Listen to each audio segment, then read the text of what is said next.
Hey guys, welcome to Bottom Line Upfront Military Benefits. Today's video's topic is the DoD SkillBridge program. I'm especially excited about this video because I had the privilege of interviewing recently separated Captain Catherine Ferraro and how she successfully utilized the program from going from a space officer to a yoga executive. Let's get started.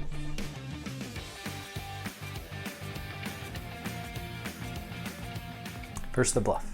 The bluff is that the DoD SkillBridge program is an excellent opportunity for transitioning service members, whether you're retiring or separating, to gain valuable civilian work experience with a private sector company within the last 180 days or 6 months of active service time. The best part is that you can continue to utilize your standard military pay and benefits, such as medical care, TRICARE, while you're working for that private sector company. There's really no catch. It's just the DoD wanting to ensure that the transitioning service members have a great opportunity and that they continue to support their families outside the military. There are a couple important things to note. One is that the services offer different rules and guidelines, whether they allow reservists or guard members to participate in the program. They also have their own rules, whether they allow participants to complete the program outside of your local area from your home duty station. If you are allowed to participate outside the local area from your home duty station, you'll most likely have to pay for your own travel expenses. Another note is to make sure you have an open dialogue with your commander as early as possible, since they will have the final approval for you to participate in the program. All ranks are eligible, and to apply we recommend first checking out the DoD SkillBridge website, where you can find your nearest DoD SkillBridge point of contact, which will most likely be in your installation, transition, or education office. You can also find on the website already established programs that you can apply directly to.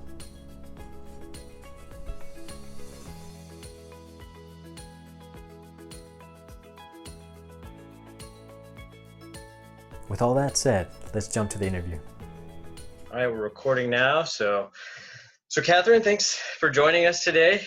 Thanks for your time, and looking forward to learning a little bit more about the SkillBridge program and your experience with it. And it sounds like it was successful. So to give our audience a little background, it sounds like you spent most of your career as an Air Force Space Operations Officer, and then the last year's focused on space lift. Yes. And now you're Chief Operating Officer for Lit Yoga. So you basically, sounds like you did a 180 there. You went from everything perfection and high stress of shooting things into space to, centering yourself for yoga. So it sounds very cool. Well, thanks for having me.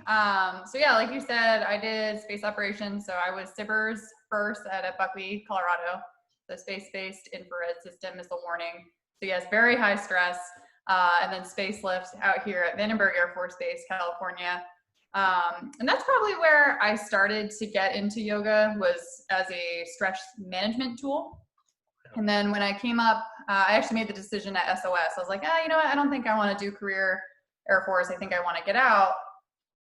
Let's look at what my options are. And originally my plan was just to get out and go back to school and who knows what. And then I said, if I allow myself to go and study something that I really want to, what would it be? It was yoga. So I had heard about the career skills program from a friend of a friend. And they were saying it was pretty new. It was like 2017. The Air Force had adopted it from an Army program that was similar. And they were essentially just tired of veterans getting out and not having any translatable skills or knowing how to interact in the civilian world. So the genesis of the program.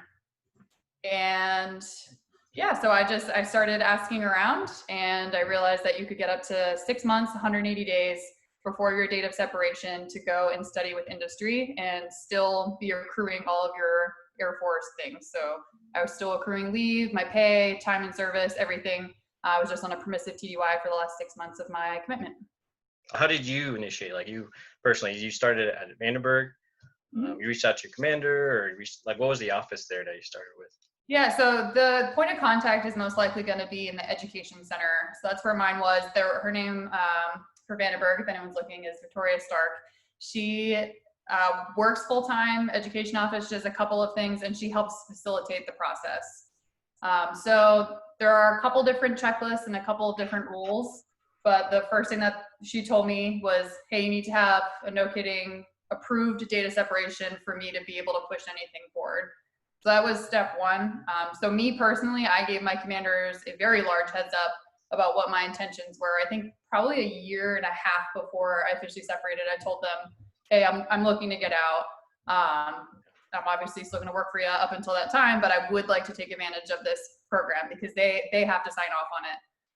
So it lined up for me where 13S's space operations are actually phasing out of the job that I was doing at Spacelift. So they're like, yeah, sure. I mean, if we'll set the times up accordingly, but we would approve of that if you give good turnover to your follow-on. So once I got an approved data separation, I worked with my point of contact at the education office, and you basically can go 2 tracks.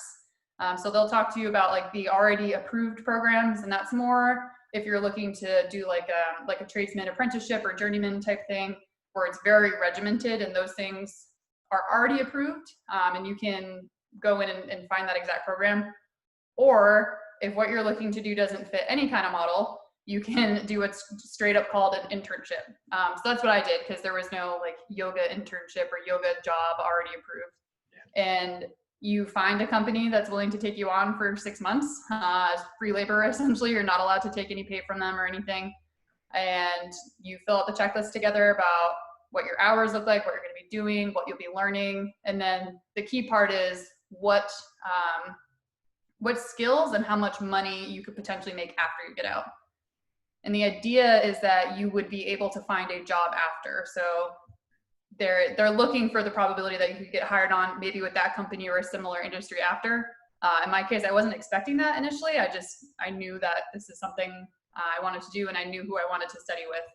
And so I just worked it out from there and kind of averaged out, hey, this is what a yoga studio owner would make. Typically, this is what their days would look like, and it got approved. Awesome.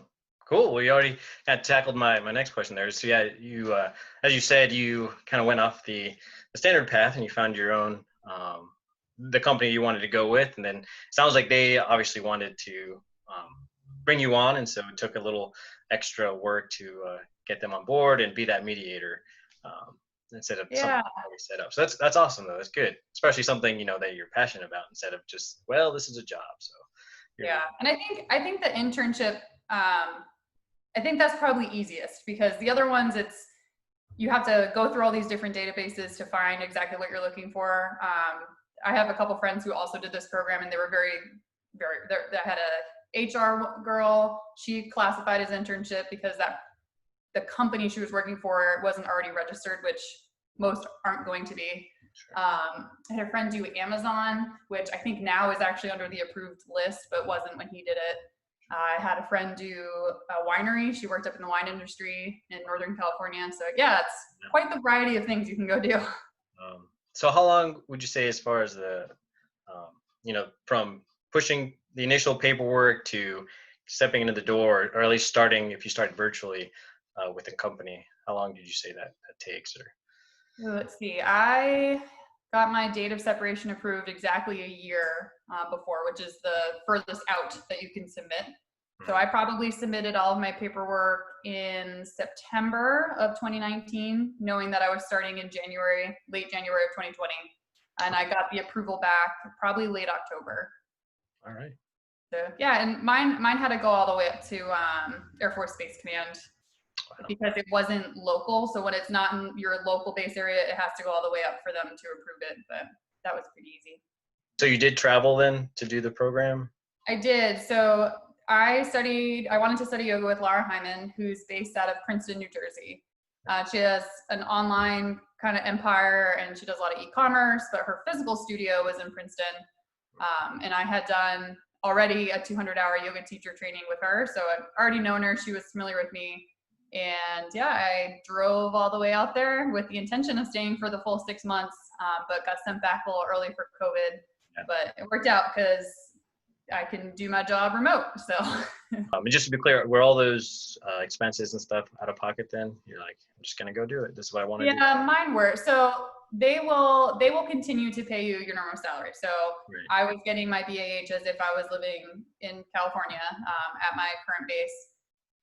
I don't know if they're going to change some things. I had heard rumor about them saying you could request like a cost of living stipend based on what city you're going to, but I never saw that in writing. So again, the point of contact at the education office will have the most current information. I think the checklist has probably changed every year since they've started running this program and refining it. But the other thing is I did my final out before I went for my permissive. And so it kind of was like my terminal leave got wrapped into the program, and then I final outed in January, even though I was still on active duty. So if I wanted to use my like last move back to my home of record or anywhere else, I could do that to relocate if I wanted. But it didn't make sense to me because I knew I was going to come back to California after, and I had my house and my pets. So I left everything here and just myself moved out there. Sounds like you were able to use, or were planning to use, the full 6 months. And I know on the website it says, one of the eligibility items is that you can complete the program within that 180 days. What does a completion really mean? Or do you owe back a paper, or like what? It's just end. It's just, yeah, like doing the time essentially. So it's up to 180 days, and that includes your terminal leave. Yeah. So the way I kind of looked at it is I used a lot of my leave before I went, and then I calculated how much leave I was going to accrue during those 6 months, and that got subtracted from how many days I was spending at the internship. So when I left, like I said, I final outed everything. It went away. I still could get healthcare if I needed. I could still contact my unit if there was a problem. Like when COVID started going crazy, my commander called me and said, "Hey, what's going on with you? Do I need to recall you, or are you still being useful in your role?" And so I had less than 100. I probably had about 160 days worth of internship time. And then once that internship was up, I automatically rolled into my terminal leave. And so while you're over there, let's say an emergency did come up, that you did need to see medical attention, would you have had to go to a nearby base, or can you see a local civilian doctor, or how's that? Yeah, so in an emergency, it would have been the same as if like your PTUI or TDY anywhere, go to the hospital, hash it out with TRICARE after. For reoccurring appointments, I didn't have any, which was nice, but what you would have to do is get your TRICARE sent over to whatever region you're in. So for me, I would have had to go whatever TRICARE East, since I was out on the East Coast, and they'll put you at the nearest base. If you are, and it's like the same rules apply as if you're active duty. If you're an hour away from the base or something, they'll put you in remote status, and then your primary at your base that you're at, whatever base is closest to you, can refer you out. Okay. It works just how TRICARE normally would, but you just have to do a little finessing ahead of time. Did you have to take like a last PT test that year, like right before going, just to say you were current, or? Yeah. So, and again, it's like based on your final out. So my PT test fell 3 months before I left anyway. So I just took it like normal. Okay. And then I guess if your PT test fell within the PTDY time, they might be able to waive it for that. Or you could always just schedule it to go right ahead of time. But yeah, it just follows a normal cycle. Okay, cool. Let's see what else we got here. So you went alone, but do you know, as far as like people with families that want to do this program, can the families go with them? And then, or if the family stays behind, I assume all standard benefits still stay the same? Yes. For everyone? Yeah. So yeah, I'm single, but if I had dependents, they would still be getting healthcare coverage, everything else that typically comes with your active duty benefits. And as far as moving, it's kind of like the Air Force doesn't really care if your family goes with you or not. Okay. So you could use your final separation move to move all your stuff wherever you're going. I've seen people do that. I had a buddy that did that program. He moved back to Roanoke, Virginia, took his whole family, and then he actually did it up into retirement. So he retired after his program ended. So yeah, you can bring whoever, and it's a lot based on the company too, right? Like civilian companies probably don't really take that into account. They would just assume your family is coming with you. But if it comes down to medical benefits, you would just really want to make sure everyone's transferred to the proper PCM, and that you have all that worked out before you go. Okay. Yeah. A lot of adulting, definitely, but it's worth it if you really want to do it. Looks like you covered the next one here that I have. That you do get that last PCS move. You don't get an additional one. So it's, you either move yourself or you use your final separation or retirement move. You can use it to go to that location if you plan to stay there, or do you have to use it at the end? You could move it ahead of time. So the way the Air Force is looking at it, it's like your final outing. So they're just going to run through everything as if this was your last day in the Air Force for real. Okay. And so that determination is based on your home of record. So I lucked out because if I wanted to use it, I would have lucked out. My home of record is New Hampshire, so I almost couldn't get further away from my home of record, and my move pretty much would have covered me going anywhere in the lower 48. If my home of record was Northern California, unfortunately, they're only going to cover up to what a Northern California move would be, and then I would pay the rest out of pocket. And we kind of touched on this. So basically, the program just ended. Like you did your 180 days, and then it's just cool. Thanks, Air Force. That's it. And then all of a sudden, you're a civilian. Like no. Pretty much. I mean, again, interesting time. Everyone's working from home anyway. But yeah, I got the little email that says, hey, your DD-214 will be ready, and thanks. Yeah. I am going reserve, so I have been working with the unit that I'm gaining with. So I've had contact with them, but that's the one thing that was maybe a little tricky is I didn't necessarily have access to any of my Nipper accounts because my CAC reader wasn't working when I was out there. Yeah. But most people can work around that with a new CAC reader. Sure. Yeah, I know a good CAC reader was hard to come by there for a little while. Yeah. Yeah. Cool. Did you want to say anything more about your reserve program? Like when did you start that process? During the 180 days or before? Oh, no, I did it before. So I knew I wanted to do it out here in California, just for the time being at least. So I started doing my research probably a year before my data separation, so 6 months. That was a little tricky because sometimes like I interviewed with a guard unit and they're like, oh, 6 months is kind of far away for us to sign anybody on. We would love someone now. So I lucked out where the reserve unit here had to open billet, didn't mind waiting the time. So they processed all my paperwork and I worked with the recruiter on base, submitted it before I even left, signed everything, and now I'm just waiting to do my proper in-processing with them. So I didn't have to worry about it while I was gone. Well, you had all your ducks in a row. That's awesome, That's great. I don't have much else, honestly. Is there really anything else you wanted to make sure, like you wish you knew before going in, or any other resources that were helpful? I guess just making sure that you set up all your accounts to not have to have a CAC. So they tell you to do this anyway. Like you go through TAPS ahead of time, you do everything before you leave for that PTUI. And so in order to get my DD-214 and all that information, I needed to have AFPC secure on my computer, and you can have all of that set up to go through a personal email and just a normal login. So making sure you do that before your CAC expires, because I was about 2 days away before I realized I needed to log in to get my DD-214, so that was a little nerve-wracking. But no, overall it was a really great experience. I lucked out. I know given the times, a lot of people were promised jobs out of their SkillBridge program and necessarily didn't come to fruition just because everyone's downsizing and kind of laying off people. But for me, it worked out. I would never have gotten this job if I didn't do this program. I kind of created it for myself when I was interning, and stars aligned, whatever, made it work. So I guess my biggest advice and what I'm proud of myself doing the most is just going for what you actually want, and then things will work out.